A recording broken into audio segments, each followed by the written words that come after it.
Leah is in the house. Yeah, yeah, yeah, yeah. We are kicking it with Auntie Leah.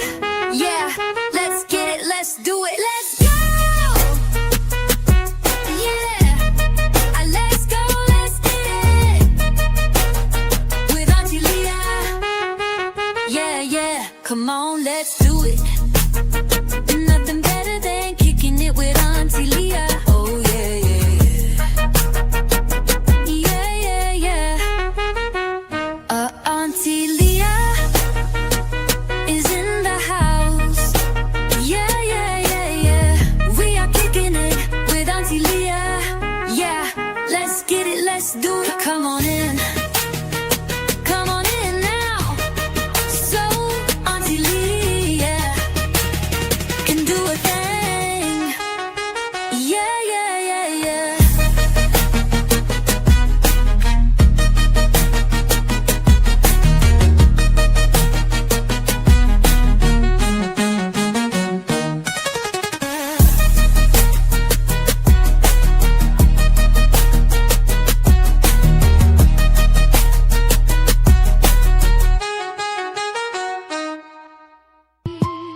Mississippi. Three boats Salute, went to salute. Horn Welcome Island. back to Kickin' It with Auntie Leah. Everybody came Doing back the except truth Nolan thing. Xavier Wells. We just got to give me a They couple of brought his minutes. phone People home, come in. but they left You can somebody's please like son the line and behind. share the line. We want I'm every mad. answer. Mississippi, cough Nancy 'em up, been cough playing in 'em my up, face. cough 'em up. Please like the live as you come in. Yeah. Give me a couple of minutes. I'm waiting on the family to get here. Yeah. Yeah. 4th of July, headed out in the sun. Hey. 3 boats on the Hey. water, but they came In the back comments -1. section, come in. Nolan What up, was buddy? 18 with his whole life plan. Shout out to College everybody in the football booth. dreams and the future in his hands. They went to Horn Island, everybody there together.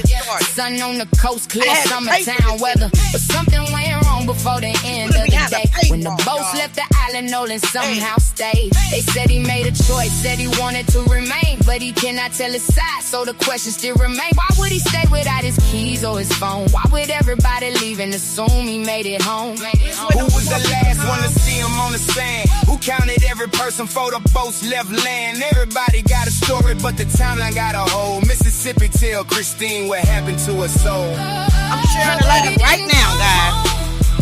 Please Her like baby button, couldn't share the come. live. So people know that we're here. I had to pay for this But interview. nobody knew it all. If you were Nancy there claims with there's a Nolan, witness come forward on the with island truth. Mother needs that an Nolan had. answer. What Right. happened to you? We're not going for that. Cough 'em up, Cough 'em up, Mississippi. Mississippi, cough 'em up this time. Bringing boys forward, put the truth One on more the minute, line. we'll get We are not started. declaring Wait for guilt, people to we get are here. demanding facts. Tell us what happened to Nolan and I'ma don't ask hold police nothing to the back. lab. Cough 'em up, Mississippi. Every phone and every boat, every picture, every will message, not every stop word that talking they about spoke. Carmelo His mother Anthony. needs the truth, his father Not needs it too. stop. Cough 'em up, What Mississippi. happened? Tell us what happened to Nolan Wells. Cough up the truth. Bring every hidden detail to the light. Please hit the like button as you come in. Share the live. Mississippi, get it Like I right said, this I had to pay for time. this interview. 4:31, they reportedly pulled away. But when was Nolan last One independently more seen minute, that and then day? we'll get There's started. a window in the timeline, questions in between. Wait. What happened after 4 and what did name witnesses is Auntie see? Leah. One boat taking water bills, to pump back try the to strange. A stop that. call went out for help, Before I then the start here in a energy seemed to minute, I am change. like- Voices in the background, confusion on the line. Who was on which vessel at that exact time? They reached Y'all the ain't playing in our mainland, face. moved from place to place, but nobody turned around to search the island for his face. His mother knew her baby would not vanish on his own. After midnight, she reported that her son had not come home. Search teams hit the water when the morning brought the light. Thank you so much for stopping by my channel. My name is Auntie Leah, and you are the nieces and nephews. If you have not subscribed to the channel, please subscribe and hit the notification button. We are live often, and we are always talking about injustices done to our people or anybody. We interview people. We talk about cases. We research. We investigate. But guys, tonight, Nancy Grace did a show that she did not put on her regular YouTube. She put on Fox 1. I had to pay $20, and I'm gonna cancel it because it's $19.99 a month to watch this interview. It is crazy work. First, I think let's start out by let's watch a different one real quick, because this right here is diabolical. I knew Nancy had switched. I knew it. And I started to talk about it about a month ago. I observed how her narrative changed. How she was no longer bringing on people to her show that was wanting to know what really happened to Nolan. She started to interview what they have created, the other side. You know, Jack's, Morgan, and Warren's attorneys. People that would try to contradict what we may believe what happened, because we don't know what happened. But let's see what Trent says real quick before we get into this bombshell interview that I had to pay my good hard money to watch. And we're going to watch it. Shame on her. But you know, I never trusted her anyway. Let's see what Trent says first. Nancy Grace has been compromised. Nancy Grace is now working for the opposition. Or maybe she was working with the opposition from the beginning, and her first Nolan Wells interviews was just to draw us in. But regardless of how it began or how it ended, we are here now. And Nancy Grace is the new former Officer Tatum. I told you in yesterday's video that I was looking at Nancy with a side eye. And after Nancy just did this today with Johnny Hewitt, I am now fully convinced that Nancy is no longer with us. And y'all know I have the facts and the receipts to prove it. There has been a sad development in the Nolan Xavier Wells case. Sit back, relax. I'll tell you everything you need to know, and then I'll hand it off to you, the out louders. So let me know what you think in the comment section below. At around 2 or 3 o'clock this afternoon, Nancy Grace put out a 1-minute preview clip of Johnny Hewitt, a innocent bystander that claims that he was on Horn Island and saw Nolan Xavier Wells around 4:30. I am going to play the clip for you, but before that, I want to play the setup for you, or I want to show you the setup to show you that this is not just your average interview, that this is the opposition trying to shift the narrative. And I'm going to show you how slick they are trying to do it. Well, not slick enough for me because I caught it. And I'm going to show you for those of you who haven't. Normally what Nancy does is she will put out a snippet on Instagram or on socials, like we all do, that tantalizes us to tune in to the show. So when I first saw this 1-minute preview, I was like, oh, we're getting a back-to-back Nolan Xavier Wells YouTube crime time with Nancy. Okay, one was yesterday with John Gill or Josh Gill. I told you I hated that interview. Did a video about it. Most of you hated it as well too. But I was like, you know what? As much as I hated yesterday's interview, let's just take it with a grain of salt and give Nancy another chance. And I'm going to watch this one today with John Hewitt, who says that he's seen Nolan on the island at 4:30, asking him for a ride back. Okay, 6 o'clock comes around because Nancy always puts on her shows at 6. I go, tune in. I see Hayden Panettiere.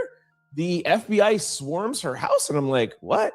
I click live, I click video, I click, and I'm like, why is there Hayden Panettiere on here? Go back to the Instagram. I look, and I'm like, okay, maybe she's having 2 shows on. So I wait till 6:30, wait around, and I'm like, something is going on. I'm missing something here. Okay. I go back to her Instagram, and I see it's a collab post with Fox 1. And I look closely now at the description saying exclusive Johnny Hewitt, who was on Horn Island July the 4th, watch exclusively on Fox 1. Click the link in bio. I clicked the link in bio, And this is what popped up. You'll see next here to me, Nolan Wells bombshell. I was there on Horn Island, but when you click the play button, it will not play. Why? Because I'm not signed up for Fox One. And you'll see here, it says, watch 3 days for free. So now I got to sign up. I'm assuming I probably got to put my credit card information and then I have to cancel in 3 days. I'm not signing up for Fox nothing, for free nothing.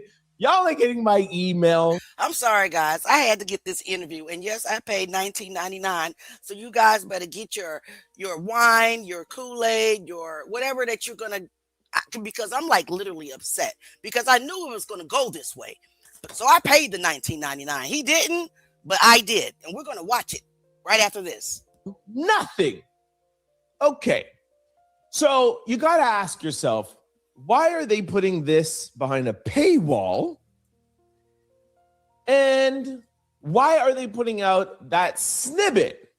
And I'll tell you why. Not only are they using Nolan to try to get people to sign up and spend money at Fox One, but what they're trying to do, the bigger play, is put out this snippet that says Nolan was on the island. 4:30, the boys left. He was still on the island. He was looking for a lift. And then that is what goes into the algorithm. That's what goes into the atmosphere.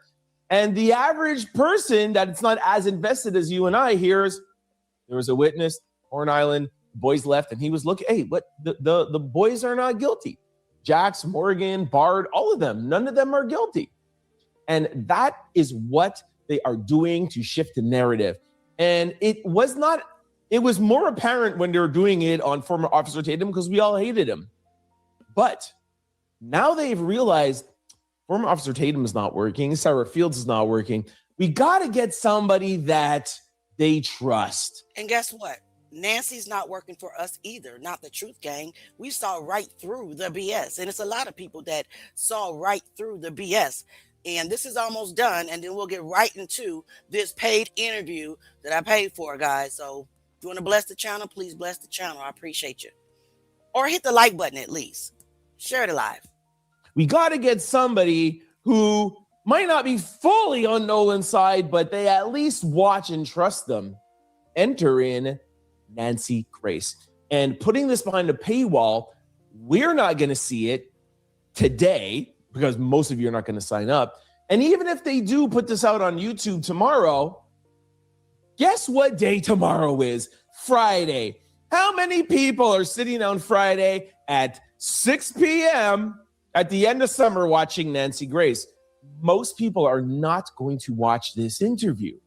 And the only thing they're going to get out there is Nolan was on the island after his friends left. And that's what they've been trying to do since the middle of July when all of us started pointing our fingers at... That's enough. We're going to get right into this interview that I paid for. And yes, he is absolutely correct. That is exactly what they did. She normally does Nolan Wells interviews on her channel. And we do a watch party. This time she put the interview behind a paid wall. So guess what? He's right. Most people didn't pay for it, but we did. And we're about to watch that junk right now. Let's get into it because I'm really upset about this because we've seen the play, though. We've seen it a long time ago. But when I said something, people got angry with me. Well, here we are. Let's go. Bombshell tonight in the Nolan Wells investigation. A witness says, I was there on Horn Island. Good evening. I'm Nancy Grace. This is Crime Stories. I want to thank you for being with us.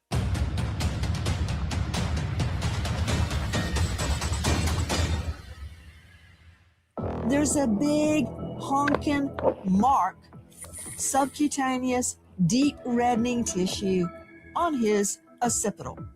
If I hit somebody in the back of the head, it'd be right there. There was no indication that there was any kind of contusions on the hand, the arm, no kind of defensive event. Jeff, I'm looking right now at the photo of his body. And it's about, the beach is flat. And I would say it's about 3 to 4 feet from where there's nothing but sand, no water. It looks like it's at just as the water is starting, like you could walk in it very easily and your ankles may not even get wet. He's not out in the water at all. He's on the beach and on wet sand. That's the way to put it. It's wet sand. He's not out in the water, Jeff Gentry. What does that mean, if anything? That's really abnormal. I would have a ton of questions in that case. I would wonder, if there's no waves, no strong current, why is that body up on a shore? How did it get there? And just like when we're looking at blood evidence or other forms of evidence, if something is in a certain position within a scene, you have to question how it got there. I have investigated a lot of deaths, bodies in canals, rivers, lakes, large bodies of water, never really near the ocean, to where you would expect somebody to wash up to shore. But in these cases, even though there's strong current, waves, large bodies of water, I've never really seen bodies up on a shore, especially up out of the water enough to where they could decompose significantly to where they can't be identified or can't be fingerprinted. So that would be a very big question that I would have in this case, is with the absence of waves, with the absence of a strong current, how in the world did this 19-year-old man end up on shore out of the water? That our friend Jeff Gentry joining us out of Fresno at evidenceoverassumption.com, death investigator, with me, an all-star panel. Before we get to what happened on Horn Island on July the 4th, I must follow up on what Gentry said to Johnny Hewitt joining us, who was at Horn Island on the 4th.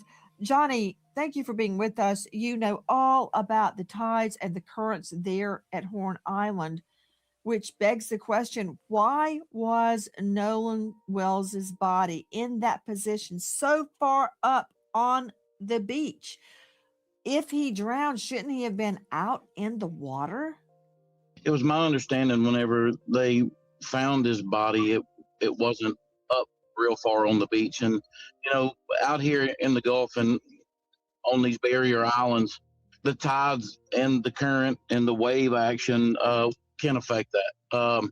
Depending on the time of day that they found his body, whether it was high tide or low tide, and with the currents pushing the body where they found it and the waves rolling it up to the shore, the tide could absolutely affect that as to how far up on the sand or on the beach that he was. John Hewitt, there is a lot of discussion tonight about the location where Nolan Wells's body was found. He's not out in the water floating. He's on shore in wet sand. What do you make of that? Yes, ma'am. If you can see where the top edge of that wet sand was in the photo when he was recovered, you can see where the tide is let out and where the wave action was still coming up to the top part of that wet sand. So they must have found him on a lower tide. Tell me about the tides and the current. I understand that they are generally mild. They're mild in that portion of the island, but they come around that west tip of the island, and they're typically pretty strong there. So everything where they found him that comes around from the south to the northwest corner of the island kind of washes around that west tip, and it kind of ends up there. If you can see the dark areas in the sand on the beach, that's a lot of debris stuff, lines and sand and driftwood and shells and all that stuff's kind of washing up there from where it washes around the corner of the island. So if the current caught him in the seas and the tide was and the current was pushing him that way, there could be several feet difference in the tide from whenever the tide is in and when the tide goes out. Let's see that video surveillance from an aerial viewpoint, because where everyone is standing around, they are standing around Nolan's body. You can't see the body. We're not showing that photo, but that is where the body is found. Okay, this is from our friends at Cajun Navy. They're approaching the scene. There. See, it's Yeah. up on the sand. I'm really surprised that he was on the shore. I've never personally investigated a drowning case where a person just ends up on the shore, especially if there's not a strong current or waves. Usually in bodies of water, the person will stay in pretty much the location where they go underwater if it's witnessed. They don't usually move around much after they have submerged or gone underwater. So to me, it's very concerning that he was on the shore, or that his body surfaced that quickly. Joining us in addition to John Hewitt is Ben Dobrin, joining us out of Virginia Beach, emergency response diving instructor, police diver, emergency services diver. Ben, thank you for being with us. Ben, do you agree with Gentry that the body is typically found where it goes in the water? So drownings are interesting. If somebody truly drowns, they inhale water, the water fills up their lungs, and then they sink. And then looking at pictures of this young man, he was also very muscular. Muscles are heavier than water. Muscles are heavier than fat. Fat floats, but muscle sinks. So if he, let's speculate here that he inhaled water and drowned, he would sink. And people that drown stay where they drowned until that's exceptionally warm water down there. It's the summertime. It's the Gulf of Mexico, Gulf of America. That water's between 85 and 90 degrees. In the summertime, we generally say bodies have about 2 to 3 days because the warm water, there is bacterial growth, and then those bacterial growth give off gases, and that allows the body now to float and rise to the surface. And so, yes, if he did drown, he would sink where he did the initial drowning, but then he would rise to the surface and float. And at that point, the wind, the waves, the current. I'm from the mid-Atlantic. We have what's called a semi-diurnal tide. Our tide shifts every 6 hours. We have 2 high tides, 2 low tides a day. They have a diurnal tide there. It's a 12-hour tidal shift. And so if he came up and floated to the surface, he would have 12 hours of being pushed. And by looking at those pictures of where the debris line was, you can see how high the water pushes up at high tide, and then it recedes for the next 12 hours. So he had that picture right there. You can see that debris line is even further up than where those people are standing. And so at the last high tide, that's how high up the water went. And then it receded for the next 12 hours. And when it recedes, if he was pushed up, that's where the body would deposit, and then the water would recede. And that's where they found him, right there, where the water receded, where it left the body. Brett Talley is joining us, co-star of the Prosecutors Podcast, former federal prosecutor. Brett, thank you for being with us tonight. Brett, of course, this will be quite the contentious subject if this should go to trial. We know a grand jury is being impaneled to look at the evidence. It's a very tricky thing because you hear Gentry, who's a death investigator and has dealt with drownings, and you hear Hewitt and Dobrin, and their takes are entirely different about why Nolan's body is where it is. You, the prosecutor and the defense attorney, have to be totally prepared for all of this tidal, current, riptide, weather, sunset, sunrise, when the tide comes in, when the tide goes out. It's very confusing, but I got a problem with where his body is found. Thanks for having me, Nancy. And I have a problem with it too, but I think that's where your grand jury comes in. A grand jury can be a very powerful investigative tool. And I'm learning everything I can know about those specific tides. And that day, I want to know where the rip tides, what the currents were, when the high tide was, when the low tide was. And the other thing that I want to know, I'm sure you remember the Scott Peterson case when Lacey Peterson's body. First of all, what Nancy does is very, very slick. Okay. She comes in and she asks these questions to make it seem like she's really concerned, along with that fake little cry episode that she did yesterday. But she is allowing the other side to come in to steer a narrative. Please pay attention. Let's keep going. Washed up on shore, they were able to trace, using the information about the currents, to where she would have gone into the water. I would like to know, can they trace it back to figure out where he may have entered the water on that day? Brett Talley, I'll never forget it. Another thing they did in the Scott Peterson prosecution, there were scent dogs. There were scent dogs that did track Lacey Peterson from her Modesto home there on Covina all the way to the San Francisco Bay. They did that even though she was in, many people believe, the back of Scott Peterson's boat under a tarp. Had to be cadaver dogs. All the way to the bay. The delay in bringing scent dogs and cadaver dogs to this scene, that's a huge problem because this is out in the elements. What if, just go with me here, Brett Talley, you're a former federal prosecutor. What if the dogs were brought, and we don't know about it, and a cadaver dog hit up like in, let me see that aerial, up in the center of the island where the currents do not go. What if a cadaver dog hits up in there, which would suggest that that is where he died? Then that changes everything. If you have that kind of information, it changes everything. And that's why you can't go into something like this assuming it's an accident.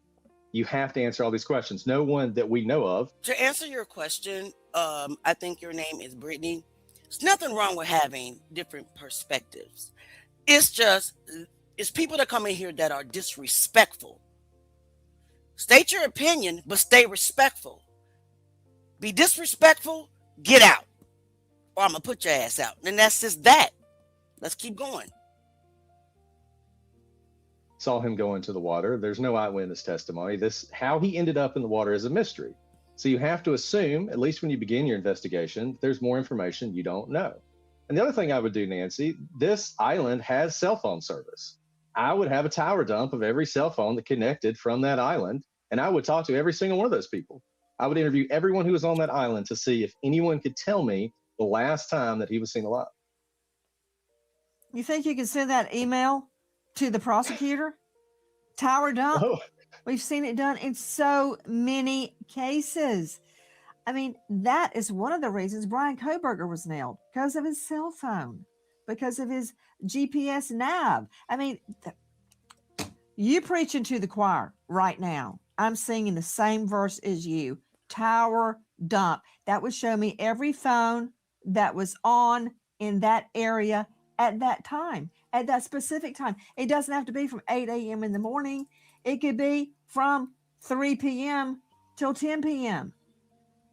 I mean, a lot Absolutely. of the boats were leaving. So I would have a very narrowed pool of cell phones, right? I don't need everybody that saw him there that day. I need to see who saw him last, who was there at the very end. Okay, also joining me, in addition to a former federal prosecutor and star of the Prosecutors Podcast, Brett Talley, is Philip Dubé, veteran defense attorney, joining us out of the LA jurisdiction. Dubé, thank you for being with us. Response to all of the tide information. Why was his body at that location? Yeah, for all we know, the young man could have been drunk and fell asleep. And if he fell asleep and the water is washing up, it may have just drowned him. Remember, there's no way to predict unless Hold on. Can we just try to deal with reality? For all we know, little green men from Mars could have beamed down, right? That could have happened. Did I hear him? Did he actually say maybe Nolan was asleep? Yeah. Okay, let's just rule that out. Okay, just come up with a different story. Spin it, Dubé, right, spin it. Remember, we saw this in Dominican Republic last year with a young med student from Pittsburgh. What was her name? I wrote it down. Sudicha Konamki. She was there partying from Pittsburgh. And they detained Joshua Ribe because they thought because they had gone out into the water, they were seen on video together, that something sinister had happened. But the truth be told, they both got pulled out into the water by strong rip currents. The girl's remains were never found, and they ruled it an accidental drowning. Why can't the same be true here? Why does something sinister always have to be afoot? Tragedies happen that nobody ever expected. Okay, so first of all, sir, we're just asking what happened. Nobody is saying something. Some people are because of history, the history of Mississippi. Me, I'm not even gonna say it because you might try to sue me and I don't even have it. But sir, we're asking what happened to Nolan Wells. That's it. You guys are trying to spin it. I am so tired of people trying to spend us asking questions, asking for fair trials, doing all this in the name of injustices and trying to spin it to racism. We know something sinister happened. We just don't know what it is. Let's keep going. Let's keep going. Let's talk about it tonight. I paid $20 for this. So let's talk about it. Get into it. Dubay, put him up. Dubay, that could be entirely true. And nobody said it's not. But let me redirect you to the question you were asked about proving cases based on tide and current. Did you not just hear Tally state he was concerned about the location of Nolan Wells's body? So, what do you do with tides and currents? You've done it before. We've all done it in court. Explain it. Well, what do you say? What do you do with tides and currents? First of all, there is no evidence that he was out in the water and washed ashore. There is no evidence that he actually took a nap and the water washed upon him and he drowned accidentally. Right now, there's just Did this man say that Nolan took a nap in the water? Is that what I'm hearing? Did he really say that Nolan took a nap in the water? Release the autopsy, release the tox report. Nancy, I didn't trust you after how you did Carmelo Anthony. You came out on Nolan's case kind of strong, but in the back of my mind, I always knew that you would probably try to flip it. Why? You don't really care about people that look like me at all. I'm so upset, guys. I'm sorry. Let's keep going. Insufficient evidence. There is no evidence that anybody hit him, placed him on the sand to let him die. So right now, everything is speculative and it's up in the air, and there's just no proof of a crime. Okay, thank you. Let me redirect the question to Brett Talley and get an answer on this. Brett, former federal prosecutor, star of the Prosecutors Podcast. This is what would happen at trial. Okay, if this ever goes to trial, the state would try to prove that there was not a drowning at sea and that he just washed up, that there was an intervening COD, cause of death, or that he died on the mainland, if a cadaver dog so describes. The defense will be arguing, if this does ever go to trial, that this was an accidental drowning and he washed ashore. How would you use tide and current information to prove or disprove the theories? Well, you get an expert who knows this area, who knows this very specific island, who's done tests on this island, who can look back at scientific data from July 4th, who knows what the tides were, who knows what the rip currents were, who knows what the currents are. Based on where he was, it may be the case, and we don't know this, that's why we need the expert to look at the data. If the expert can say, look, based on the tides the way they were, based on the rip currents, it is impossible for his body to have ended up in this spot. If the expert tells you that, and the expert's solid, then that means he did not drown out in the water somewhere.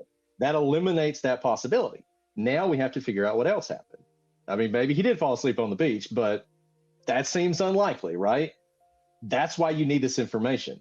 We're not speculating. We're asking for the science to back up what our theory is and to discover what actually happened that night. What you're doing, sir, and let's be totally clear. Let's be transparent because we have not seen transparency in this case at all. What you're doing is sowing seeds. What you're doing are sowing seeds to grow into a different narrative. Like you just said, you don't know. So why would you guys introduce, oh, he took a nap, fell asleep, and possibly drowned? Why are you guys doing it? We know why. We know why, right? Let's get back into it. I'm not going to keep interrupting, I promise, but it just does something to me, guys. To John Hewitt joining us at Horn Island on July 4.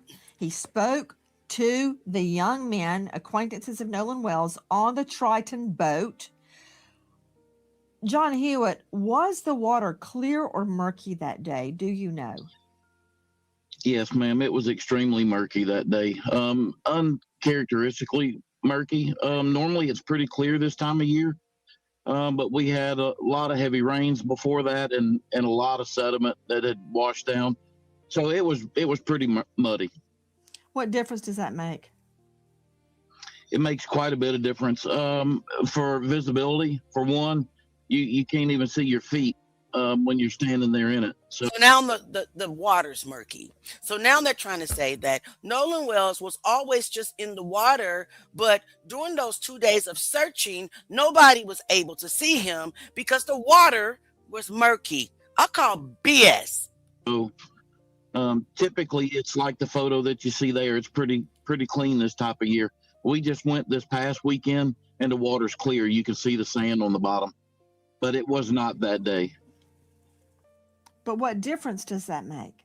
Whether the water was murky or clear? Are you saying that, I mean, I'm just assuming, arguendo, you're saying if it had been murky, then no one would have seen Nolan Wells submerged in the water. Correct. Yes, it doesn't make a difference with tides or currents or any of that. It just makes a difference in visibility and being able to see somebody in the water. To Dr. Jan Gorney. Okay, she is former medical examiner, Clark County. I thought she was about to that is in Vegas. Pathologist, founder of World Peace Forensic Consulting. Dr. Gorniak, thank you for being with us. Wouldn't his body, if he had drowned, come up to the top? Wouldn't people see his body floating in the water? What, they all just left a body floating in the water? It wouldn't have floated up right away. So if there's nobody there to see it float up, because he was decomposed, and hearing that the water was 80 degrees, he's going to decompose in the water. I'm not sure why people think that he decomposed outside of. Okay. Were you guys here last night when we were live and we watched the other expert on Nancy's show last night? If you wasn't, I'll play it again. He said a direct opposite of what this lady is saying. He said the water preserves the body. Right? Now we got somebody else coming in to contradict who she had on the show yesterday. Now she's saying that he was just decomposing. The water speeds up decomposing. We're not dumb. We're not dumb. You done been paid off too, ma'am, allegedly. Let's keep going. The water. But like your previous guest said, the diver, that before someone surfaces, they're going to sink. And then once they start to decompose and the gas is being produced by the bacteria, then they come to the surface.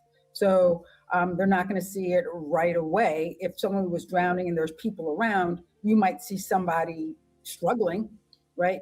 But if there's nobody around, nobody's going to see that. And unfortunately, the body is not going to be seen until it starts to decompose and, comes to the surface of the water. Ben Dobrin, agree or disagree? I do agree. What she spoke to, if somebody drowns, they're going to sink, and they're going to stay in that spot. Even if there's some currents or tides, the water will wash over at that point. However, if they rise up in the water column, even a little bit, if they just start to, they're not going to pop to the surface like a Trident submarine, but they're going to rise up slowly. And if they rise up, they're going to shift a little bit. And then when they get to the surface, now there could be the surface current, the wind, and the tide are going to be pushing whatever that is. And so if a drowning did occur, the body would be pushed in one direction based on all of those elements. And if this was what happened this time, it was pushed to the shore by the tide, the waves, and the wind. And so that explains how the body got there, especially that high up. The body would be pushed to the highest point of the high tide line. And then when the water receded, it would be left behind. Because we hear Jeff Gentry, death investigator, state that the body typically is found where it went into the water. And you can see from that aerial video that everyone is up on the shore around Nolan's body. That's where his body is found. So, question for the experts. Back to John Hewitt at Horn Island on the 4th.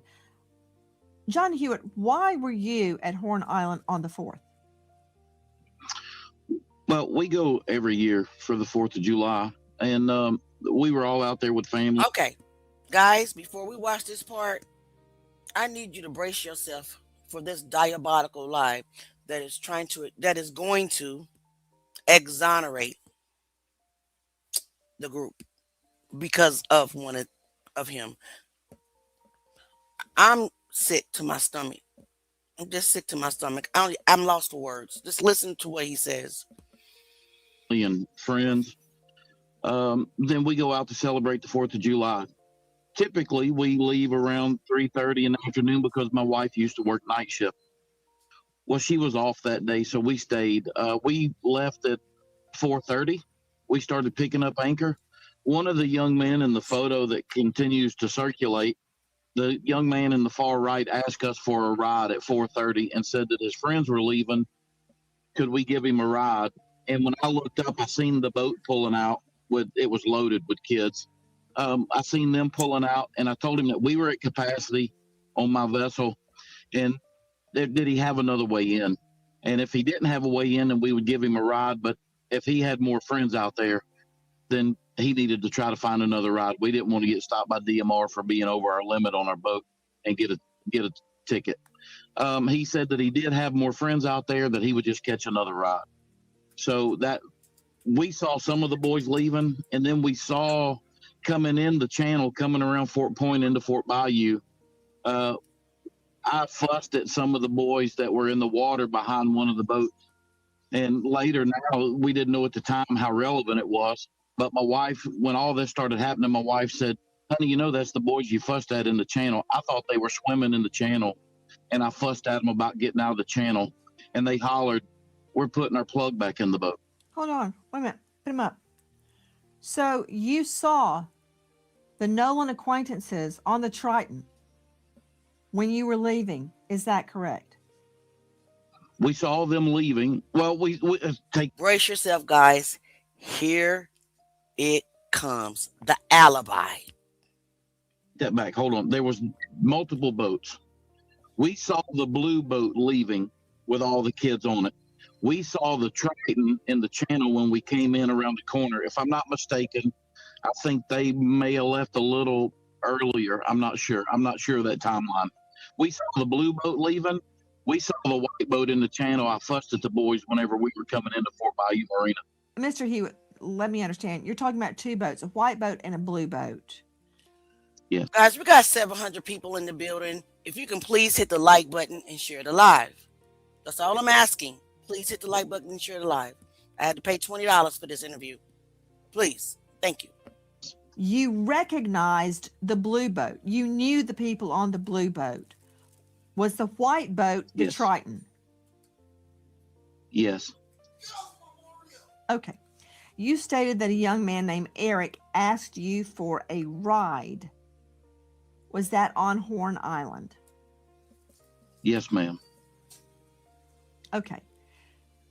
You didn't take him because you were at capacity. Did he end up on the Triton? Guys, we need to find out who Eric is. We need to know who Eric is. Okay? Write that name down and let's start investigating. I don't know the answer to that question. I don't know how he made it back.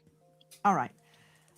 What, if anything, did you observe when you were at Horn Island? Tell me everything that you saw. We only saw the blue boat leaving when we were leaving at 4:30. We were picking up anchor when that young man asked us for a ride. He was standing at the back of my boat. The blue boat pulled out in front of us. So he said that was his friend leaving. That's what we saw at the island. When we were almost back to Fort Bayou, the Triton was stopped in the channel, and I fussed at three of the boys were in the water, but I thought they were swimming in the water in the channel, and I fussed at them about getting out of the channel, and they hollered back to me, "We're putting the plug back in the boat." Okay, and explain to non-boat goers what that means. So apparently they pulled the plug if they had water in the hull of the boat. When they got the boat up and moving on plane, they must have pulled the plug and got the boat up and moving, and it'll pull water out of the hull of the boat. Sir, how do you know? If you were on a different boat, and we know that those boats were not like parked together like cars, how do you know what they did? All you're doing is repeating what somebody told you to say. How do you know? He don't. Let's keep going. This is diabolical. You know, I'm sick of this. Justice for Kendrick Johnson. And you can leave it out until you start to slow down again, because then your boat will start taking on water again. So my guess is that that's where they slowed down, because they were close to home and they jumped out to put the plug back in the boat to keep from taking on water again. Could you see what the boys were doing on the side of the boat? Do you know that's what they were doing, or is that what they told you they were doing? That's what they told me they were doing. I don't know if that's what they were doing, but I mean, they would have no reason to tell me that if that's not what was happening. I have no reason to believe or disbelieve them. I'm just trying to determine, can you corroborate what they were doing as your eyewitness? I mean, if you can't, that's fine. If you can, good. They told you they were plugging the boat. Is that correct? Correct. That's correct. But you don't know on your own what they were doing outside the boat. No, ma'am, because our encounter was brief. I was coming in the channel and passing their vessel. What was the scene on Horn Island? I noticed in one particular video that I would love to see, the boats are very close together. That concerns me because there could be a fight between those boats. Somebody could be held under the water between those boats. Somebody could slip and fall and hit their head and go underwater between those boats. And I don't know that anyone would ever notice. Yeah, it's that way typically for the 4th of July, Memorial Day, Labor Day weekends. It's pretty packed like that because it's a pretty hot spot for the whole Gulf Coast boating community ends up out there. So there's a lot of boats. And you're right. If something happened between a boat, most drownings are silent. The potential there for somebody to hear that and go unnoticed is extremely likely. It could have happened. To Ben Dobrin joining us, emergency response, a diver and instructor. Ben, we know that the second medical examiner that did the autopsy did not have the lungs or the throat. Lungs, I understand, to determine if they were full of water and what kind of water. Throat, I do not understand why that was taken. That's a question for Dr. Gorniak. But Ben, you just heard John Hewitt explain correctly that drowning is a silent death. If his lungs are full of water and he did in fact drown, which is an if, I want to figure out how he got in the water. Okay. Was he hit? Was he struck? Was he held under? Did he slip and fall? Did he lose his footing? What really concerns me is that red mark on the back of his occipital. So I got to figure out what that is. I got to figure out why his throat was taken out by the medical examiner. If it's a drowning, why do I need his throat? But explain to me, I mean, I'm a layperson, you're the expert. It's not just that their lungs are full of water, it's how they got in the water to start with. Absolutely. And right now, this is all speculative. And so there's lots of variables to play. So he's a young man, very athletic by his build. So he might assume that he's a good swimmer. I have no idea if he was a good swimmer or a bad swimmer. Till we get the toxicology report back also. We don't know if he had alcohol in his system. Yes, he was underage, but no, we were all young at one point, and it was July 4th weekend. I don't know if he had a couple of alcoholic beverages or not. So these are all things we have to find out. But he was in the water. We do know that at some point. So if he was trying to swim, once again, pure speculation. His friends were trying to leave. He said, I want to stay on the island a little bit more. I'm having a good time. For me, what that says is I'm a young man. There is somebody that I want to talk to. Generally, it might be a young lady that he wants to speak to, or a group of young ladies. So pure speculation. His friends were going back to shore. He didn't want to go back. He thought it was time for him to talk to some other people.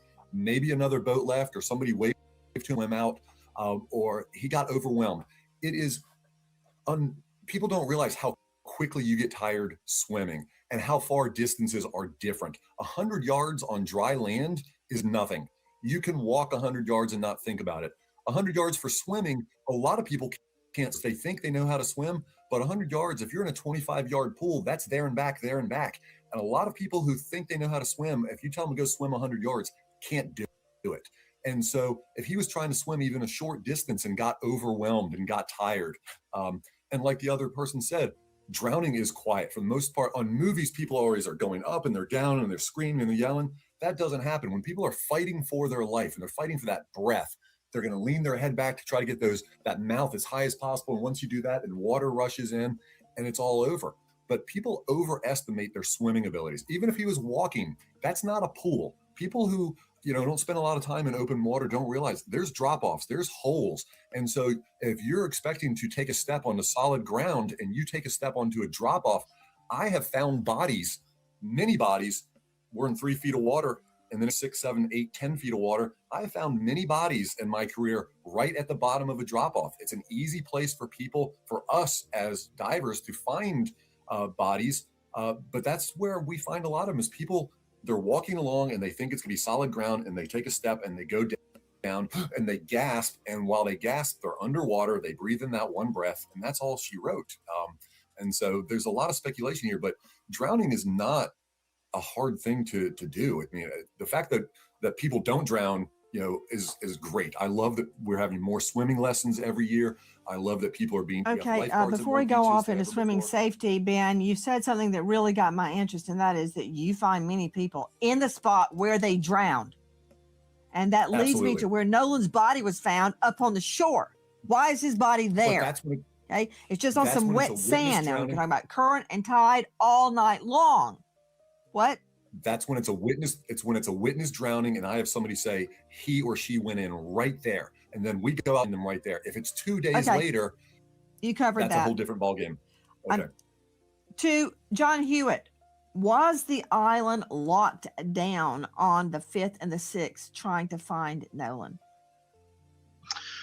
We didn't go back out the next day, but I understand that whenever everybody started. We got up the next morning and we heard that there was a kid missing, and we said, oh, he'll wake up on somebody's couch, because I can tell you that we were really close to where all those boys were. We had to shut our music off on our boat. They had a big party going on over there.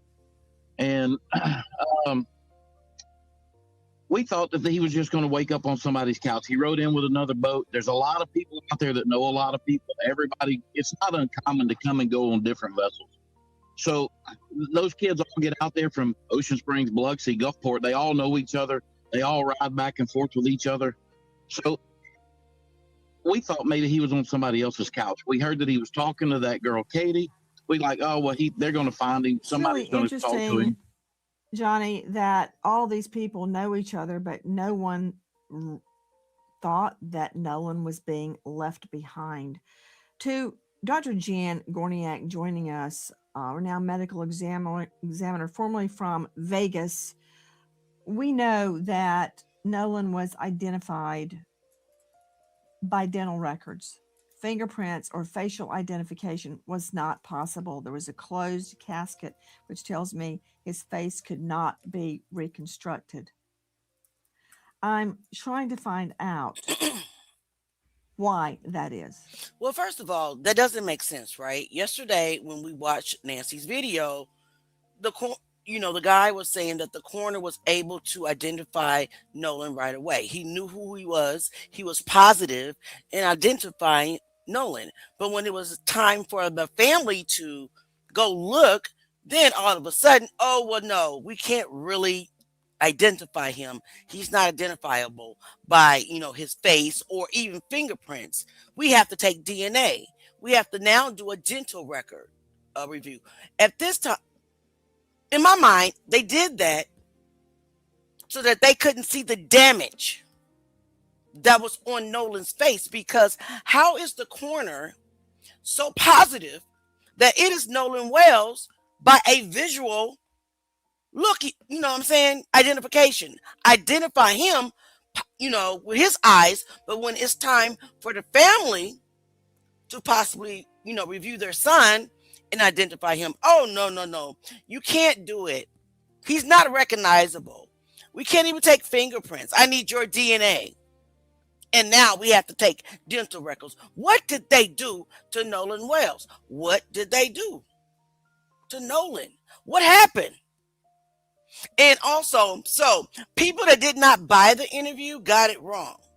People are out here saying that Nancy interviewed this man and said he saw Nolan.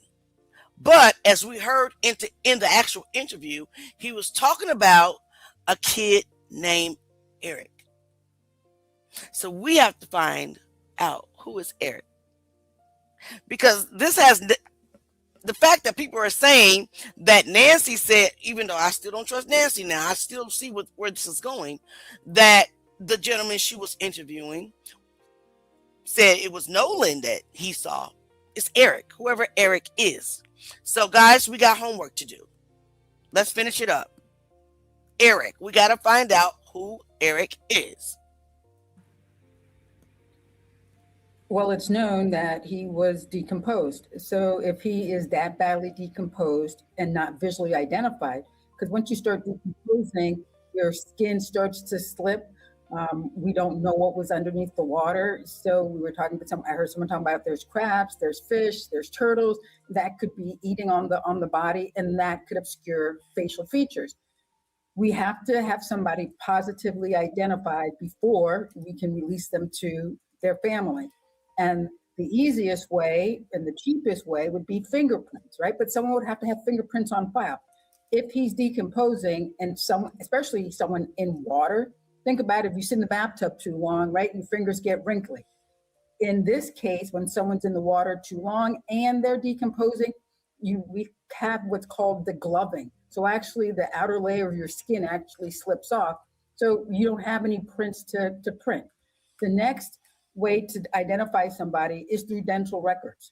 So they had a possibility that a tentative ID that was Nolan, but to positively ID him, they had to get dental records from his dentist and make that comparison. So if they're identifying somebody through dental records, they were definitely not visibly identifiable. And I can only speculate that he wouldn't have been able to have an open casket. Dr. Gorniak, why was his throat taken during autopsy? That is a normal procedure of all autopsies. All autopsies are done the same way. It is a complete examination. It may be a normal procedure to take organs and take samples and things of that nature, but we are almost 2 months out. It is not normal that you did not allow Dr. Mitchell, the independent pathologist, to examine the parts that were missing when he attempted the independent autopsy. What is the holdup on that? Why have you not invited him to Mississippi to review the missing parts, the organs and the stomach contents? Why haven't you given him any notes so he can complete his autopsy? Because his autopsy is still incomplete, pending further investigation. What's the holdup on that? Why are you not asking that, Nancy? Well, she may ask it, y'all. Let me give her a chance. We side-eyeing Nancy Grace. Of a dead body. So when we do an autopsy, we are examining every organ in the body, including the neck organs. So we have to look at the neck organs because, and I see you showing a picture, there's structures in the neck that can help us determine if someone was strangled. So you have that little U-shaped bone. It's called the hyoid bone, and it sits way up in your neck. So if someone is strangled, that bone can be broken. So we need to look at that. The thyroid cartilages stick out in the back. So you have your thyroid gland in the front, the thyroid cartilages stick out in the back. If those are broken, that too can be a sign of strangulation. An autopsy is done to determine the cause of death. So we have to look at everything in order to rule things out.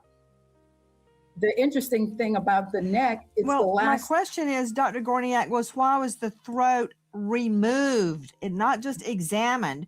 His throat was missing along with his lungs when his body was sent for an independent autopsy.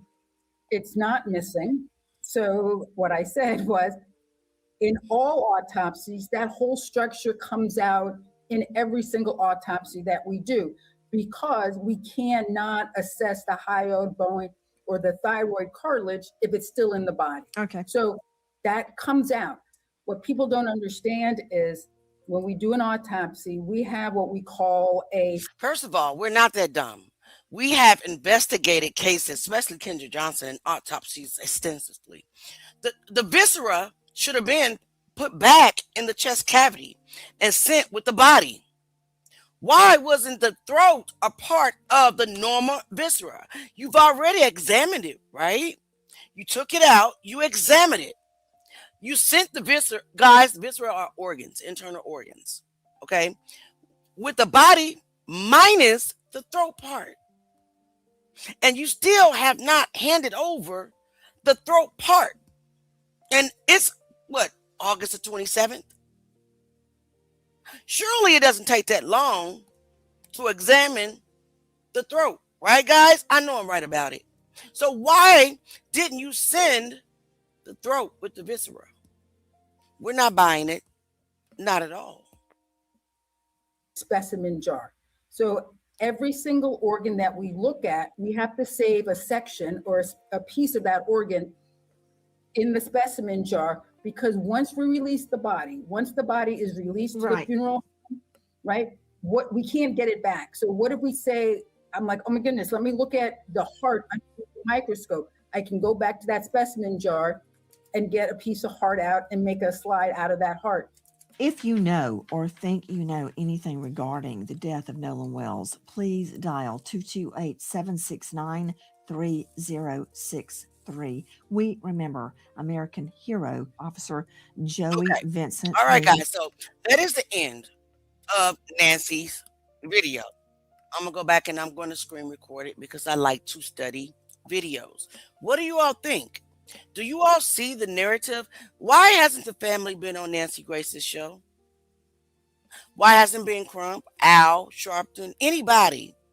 In the beginning, she had some people that were, on the Nolan Wells side on her show, but never the family. Lately, for the past month, it's been the opposition. What do you all think? Do you think that Nancy Grace is playing in our face? I certainly do. We got some other clips that we're going to get into. But I'm so tired. I'm so tired of all of these trolls mocking us, all because we're asking questions. In our chats on a daily basis, people losing their jobs like me. I lost my job a couple of weeks ago because of the things that I post on social media. Had nothing to do with racism. I was just standing up for Nolan Wells and asking for a fair trial for Carmelo. We're going to get into another clip, guys, because we're going to stay on their neck. God will bless me with another job. I know that for a fact. It's coming. So let's get into this other clip. We're not going to get into a sob thing. It is what it is. This next clip is from Tisa Tales. I really do admire her work. It's kind of controversial. But we're going to watch this under the Fair Use Act, of course. It's for educational purposes. So let's get into it. Hey, what's up, guys? Listen, a new update in the Nolan Wells case. And let me just say, I think I did it. I think I found something. I think I had a breakthrough. And we want to also thank Pretty Long Legs on YouTube for helping throw out this information. What is it? Remember I said, why is Tristan in it? Why is Tristan talking? You said you left before. You said this, you said that. Well, guess what? Tristan's interview with Officer Tatum might be the thing that blows this case open. Why? Because we are now looking at the time that Nolan was found. We are just opposing that with the time that these boys were on the water. And we're also bringing in the high tide that under the NOAA, okay? The oceanographers of that area, it is literally impossible for what Tristan said happened actually happened. Are you guys ready for this? Let's get into this. Now, I do have the excerpt of interview that I need you guys to listen to. Then I'm going to come with the forensics. I'm going to come with the facts, and I'm going to come with the very, very interesting timeline that does lead credence to some people's questioning and speculation that Nolan's body was actually dumped at about 8:48, and it wasn't brought in on high tide like the Cajun Navy, the police, and everybody else in Ocean Springs seems to be insisting. As a matter of fact, I'm going to give you proof that it was physically impossible for it to happen. But listen to what Tristan says, because at the end of the day, I don't know, it's looking like they're placing themselves at the scene of, I don't want to say crime because nobody's been accused, but listen to this, all right? Listen, and then I'm going to come with the forensics, all right? Where are we at? Okay. First phone call about 9:20, and 9:20 in the morning on July the 6th. I'm sorry, 9:20 in the morning on July the 5th. This is the day after July 4th, okay? So listen to this. I didn't wake up again until a little after 11 o'clock. And that was to my brother coming in the room being like, hey, Warren's trying to get a hold of you. You need to answer the phone. They're looking for Nolan. And I'm half awake, and I pick up the phone.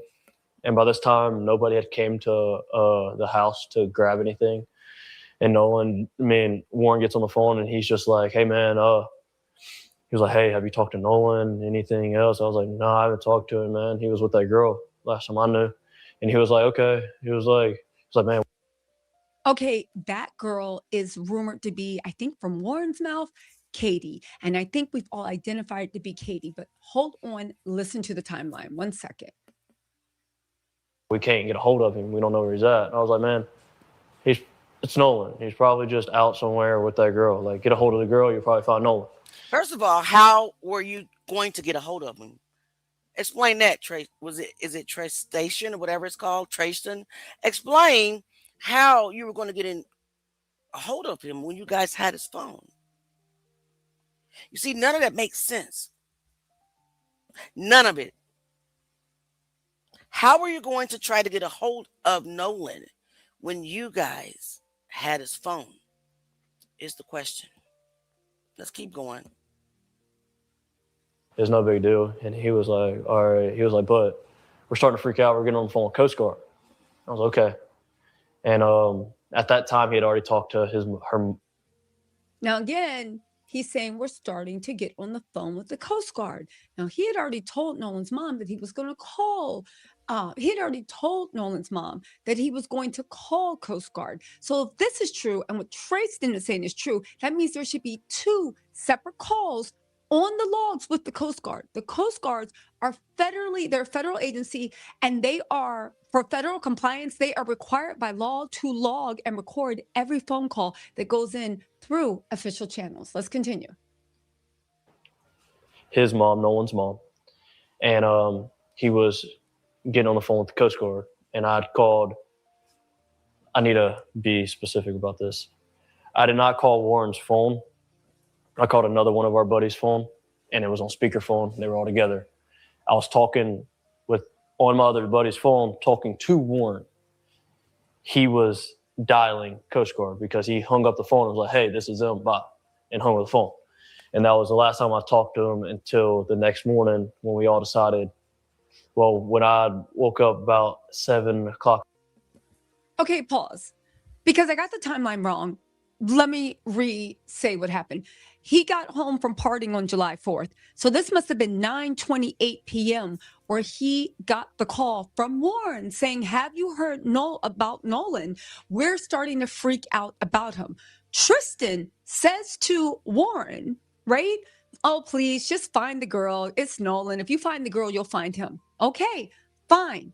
However, this actually even calls Warren into question, because if this happened at 9:30 at night and Warren told him, hey, we're starting to freak out, why then, when you were questioned by the police, when Warren was questioned by the police, and when others were questioned by the police, they said, oh, we don't think anything's wrong. If Warren himself expressed so much drama and so much saying that he called Nolan's mom, he called Tristan previously looking for him, and Tristan called another buddy on speakerphone while Warren was on the phone with the Coast Guard. It's funny that Tristan said, oh, I need to be really, really careful, really particular about this. Why? Because it sounds like Warren did not call the Coast Guard through official channels. So there's no proof that he actually called the Coast Guard to talk about Nolan, like he claimed he was doing with like he claimed he was going to do to Nolan's mom. However, what is the proof? Warren is offering, I believe, in this interview that he did actually call the Coast Guard and he was worried about Nolan. Well, Tristan said he heard it all on speakerphone. Okay, but let's get to the point, because there's something bigger behind this. Hold on, y'all. That morning, we had all decided that we were going to go out on the boat and go look for Nolan. Wyatt had already had his boat still in the water. We took that boat out. It was what day are we talking? That's Sunday morning. Sunday morning on the 6th, the 5th? So it was Saturday the 4th was the 4th of July. Mm-hmm. The 5th was Sunday. We were on the water from 9:45 to 11:50, 12 o'clock era, about lunchtime. Mm-hmm. While we were on the water, we talked to a rescue guy, and he told us to get off the water and said that they kind of had the island and the water under control. That's the professionals, man. Yeah. They told us to get on social media and find out any information we can. And by that time, we had already talked to a good amount of people out there. So it just made sense. So we went back in and we concluded our search and started the search off socials and started sharing everything we could and try to get a hold of anybody that could have talked to Nolan, that Nolan possibly would have reached out to. Okay, you guys, remember this. As I get into the big reveal, he said that they were looking out on July 5th, right? From 9:45 to about noon. And they were on the water looking for Nolan. And then the professionals told them to get their little A's off the water because they had this. And it seems like we're trying to search for him and y'all being on the water is interfering. And they were specifically told to get off the water. And if they want to help, to get on social media and start following up leads and seeing if they could find where Nolan is. This is very important to remember. Let's actually continue. And that led into the night. It led all night long. I didn't sleep at all Sunday. Monday, I was up at 5 a.m. I was putting fuel in our boat at 6. I got told that we were taking out another boat to Chandelier at 7. So I put my boat back on the lift. And I went to McDonald's. And then I got the news. Question. Have you guys ever heard of the boat called the Chandelier? Guys, write that down. Whose boat was the Chandelier? Because that is the boat that they used to go back out to Horn Island to, quote unquote, search for Nolan. We need to find out whose boat is the Chandelier. Let's keep going. After I left McDonald's, that his body was found. So it was already. Okay, you guys, now let's review this, okay? On July 5th, they said they were on the water from 9:45 to noon. The professionals came in and they were told to specifically stay out of the water. This was a direct command. It wasn't an ask, right? Now, he also says that the next day, in the morning, he got up on July 6th at 5 a.m. He even said, I was told to get up. We were going to go search. I was putting fuel in my boat at 6 a.m. You were preparing a boat before the sun came up on the morning Nolan was found. Now get this.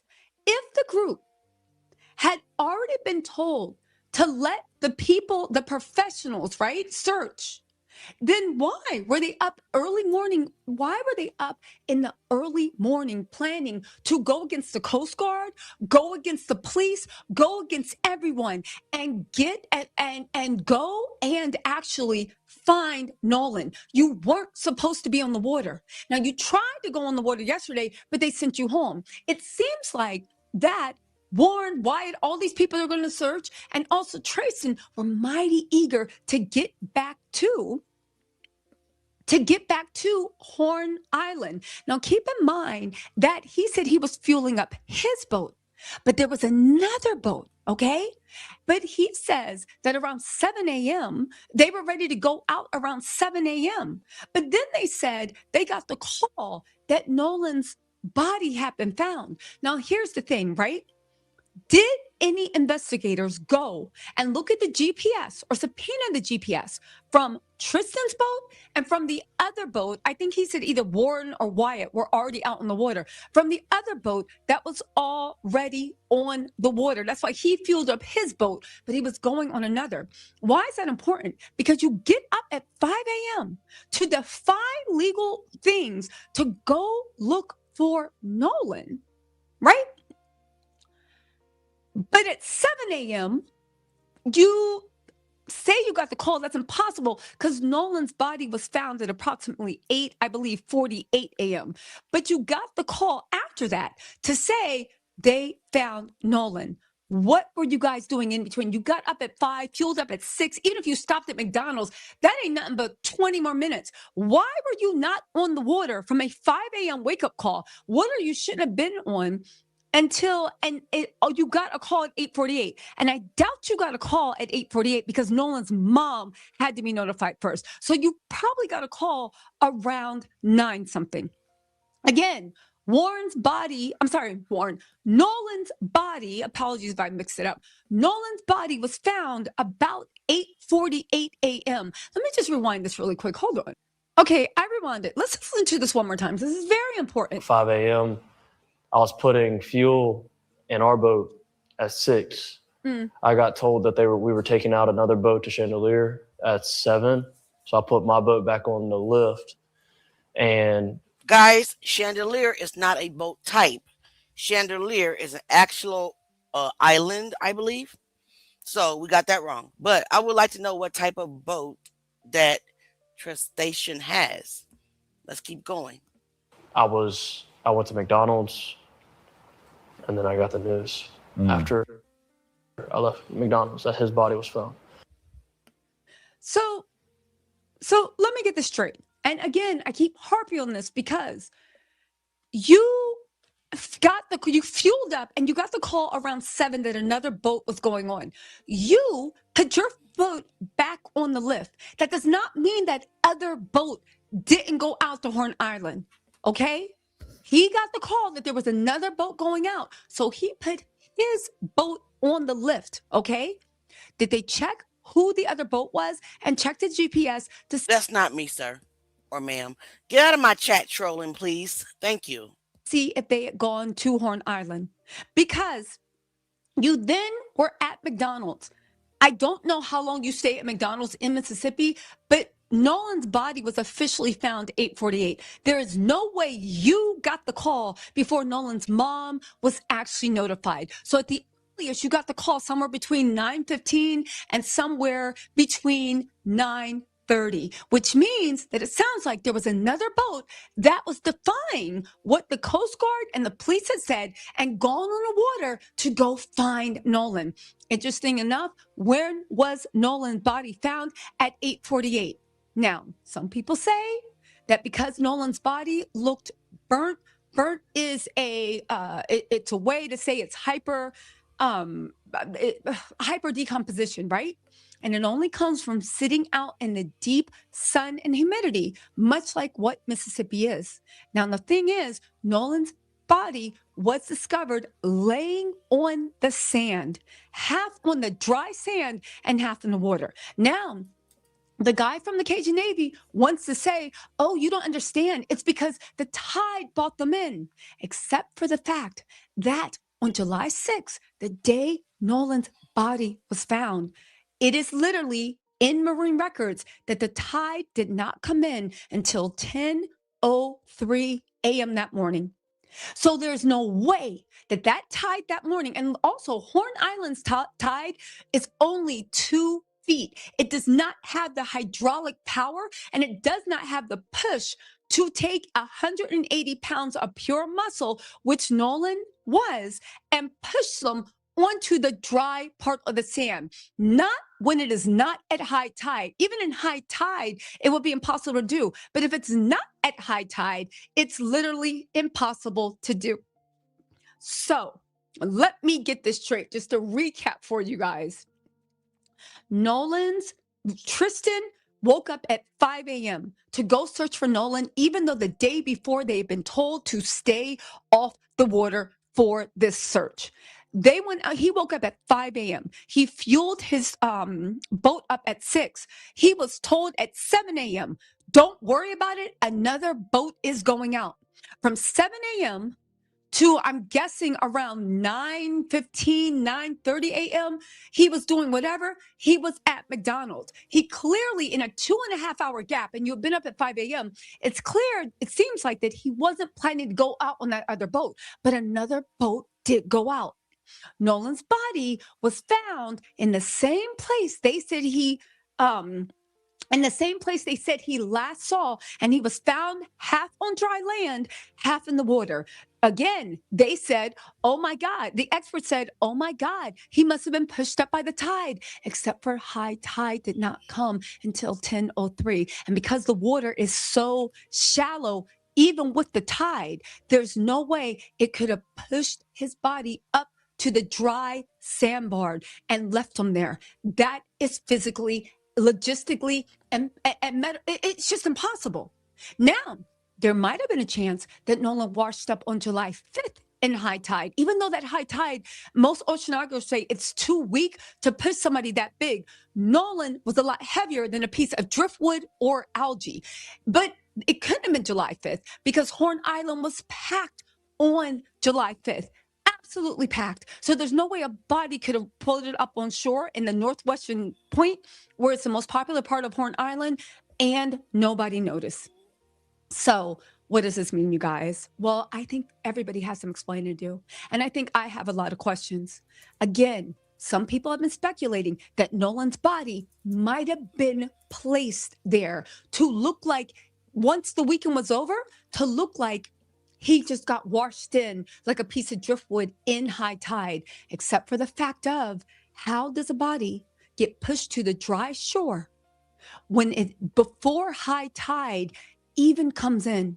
And how is it that there is a boat on the water that was told, if I understand what Tristan said, there was a boat that seems like it was on the water, even though the professionals had told them to stay off the water. And this boat was there to search for Nolan. And it's very funny that around the time this boat was on the water searching for Nolan, Nolan's body magically showed up, defying all physics, on half of the dry land, pushed up very, very high with just a little of his body in the water, about an hour and a half before high tide had even come in. And mind you, this high tide is only 2 feet, and there's not that much hydraulic power. Again, what happened to Nolan Wells? It will be truly a mystery. But I think when we revisit this interview by Tristan, more and more and more, things are not making sense. Again, why were you guys going to defy law enforcement and go search for him? For what? When they told you guys you were interfering with the search. 2, you got up at 5 a.m. and literally around 7, when you were ready to go with your boat, you were told to stand down, and then you hung up. All right, Truth Gang, question for you. What do you think that they got up at 1 a.m. to do? What do you think? Were they really going to search for Nolan? I don't know.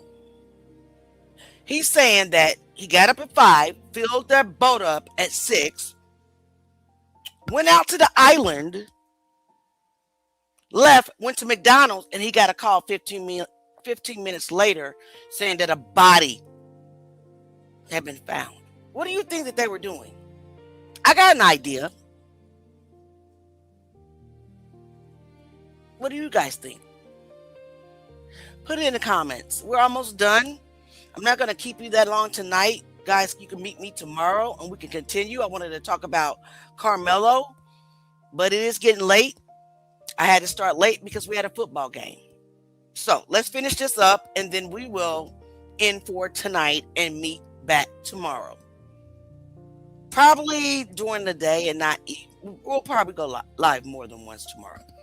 Around at McDonald's for almost 2.5 hours because again, I fail to believe that they were notified of Nolan's death before Nolan's mama was actually notified. Now, if he's saying that happened at 8:48, right? That's still an hour and 48 minutes on the water for that other boat that they told Tristan, don't worry, we got it. So at 8:48, you found out about Nolan's death before his own mama? Because the official cert record said that it was 8:48 and then his mom was notified out of the Saturn third. You guys, this leads more questions than not. But I will say that Nolan's body being on the dry land before high tide moved everything back on the shore. The fact that high tide is too weak to move a body mass of Nolan's side back that high up on the bank, I think more and more people are thinking that maybe Nolan's body was actually placed there. And if it was placed there, how did it get there? Well, could have gotten there by boat, right?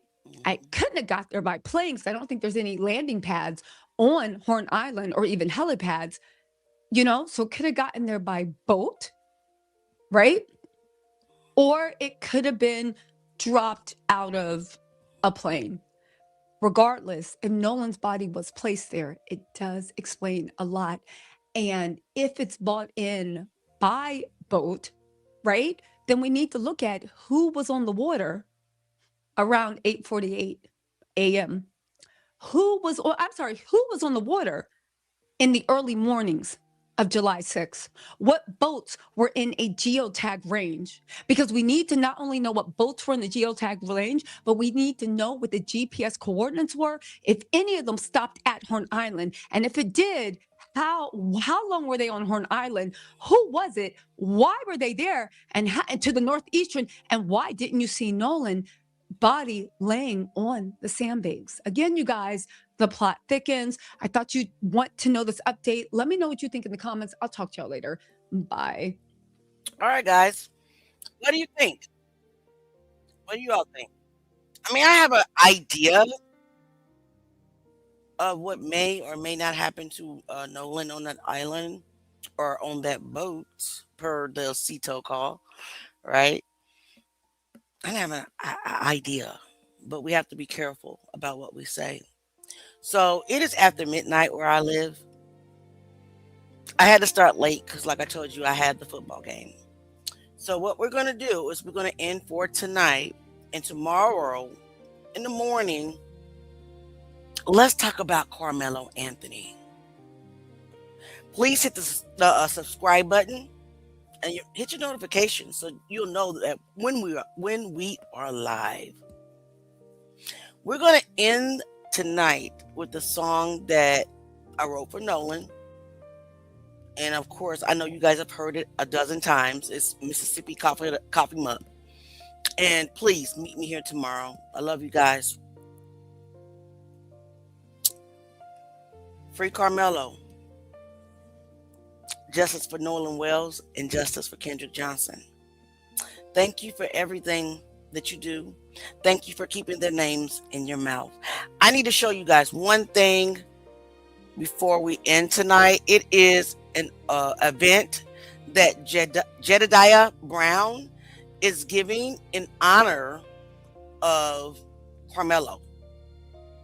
So I am encouraging you to please buy your tickets. If you can get to Chicago on September the 20th, show up. He has an amazing event planned in the name of Carmelo Anthony and the appeal process. We will not stop fighting until this kid gets a fair trial. Until then, guys, peace and love. I love y'all, and I will see y'all tomorrow. Mississippi. Three boats went to Horn Island. Everybody came back except Nolan Wells. They brought his phone home, but they left somebody's son behind. This time, we want every answer. Mississippi, cough 'em up, cough 'em up, cough 'em up.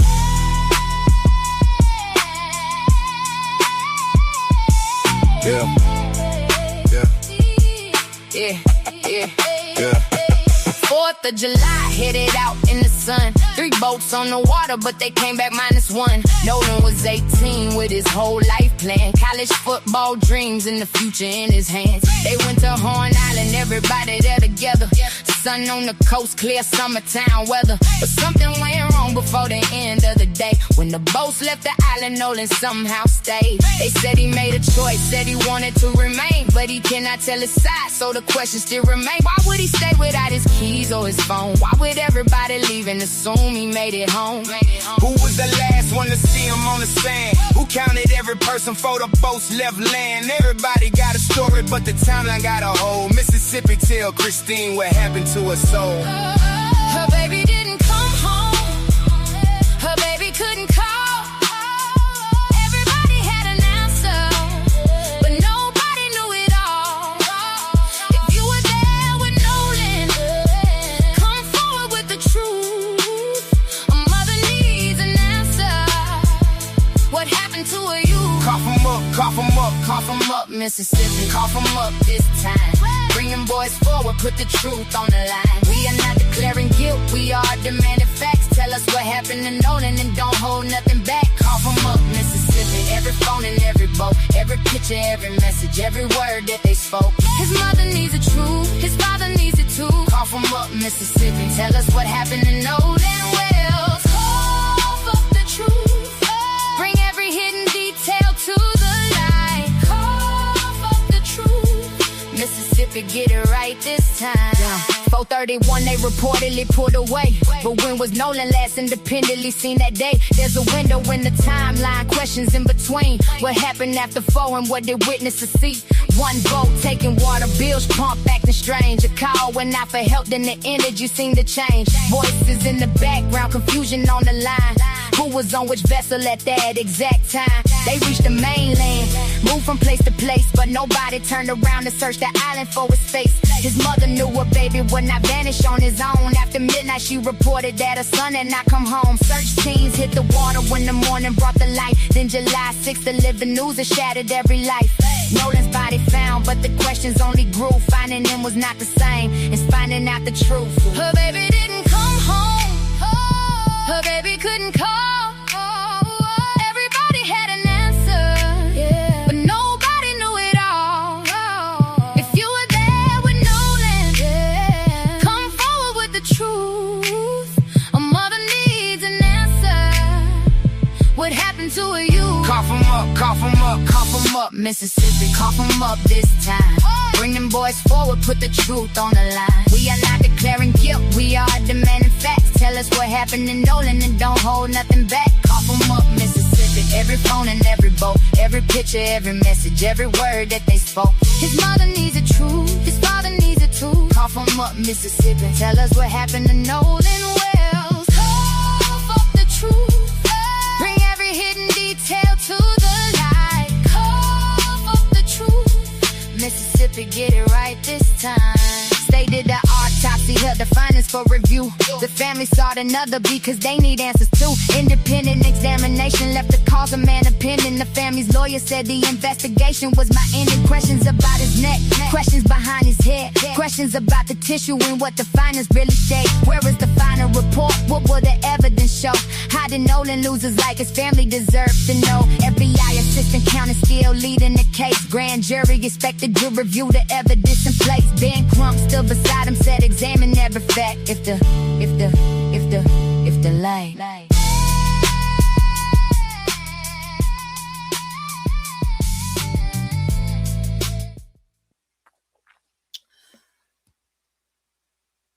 All right, guys, we're ending for tonight. The song is called Cough 'em Up, Mississippi, and it is available across all streaming platforms for 99 cents if you love this song.